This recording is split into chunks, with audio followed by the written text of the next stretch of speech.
Can we talk about your divorce? Yeah, sure. I'll decide if I want to answer. So you seem so fueled by success, at least in Yeah. your pre-Hoffman life. Did you see divorce as a failure? At the time, yeah. No one in my family had ever been divorced. At that time, I had built up this foundation of Scooter because I didn't think Scott was strong enough. I didn't know that yet. So having the perfect career, the perfect wife, the perfect life, the kids, the success, I thought that made me worthy of love.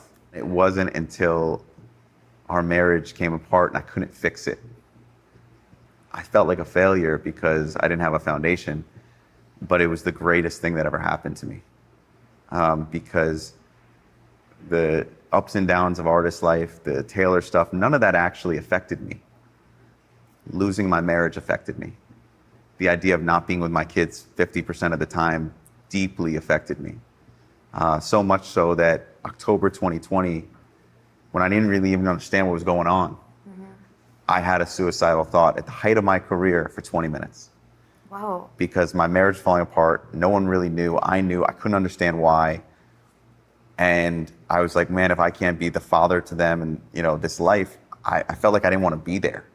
And after that 20 minutes went by, I was like, what the hell was that? That was really scary. I never want to feel like that ever again. And then the next day, I actually opened up to a friend and he got recommended Hoffman.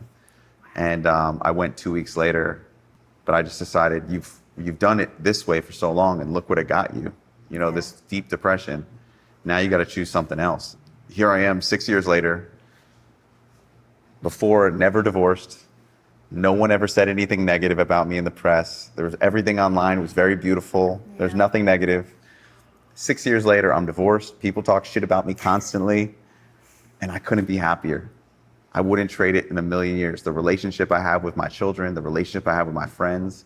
Do you wish certain things didn't happen because they were painful? Absolutely, but they were so necessary.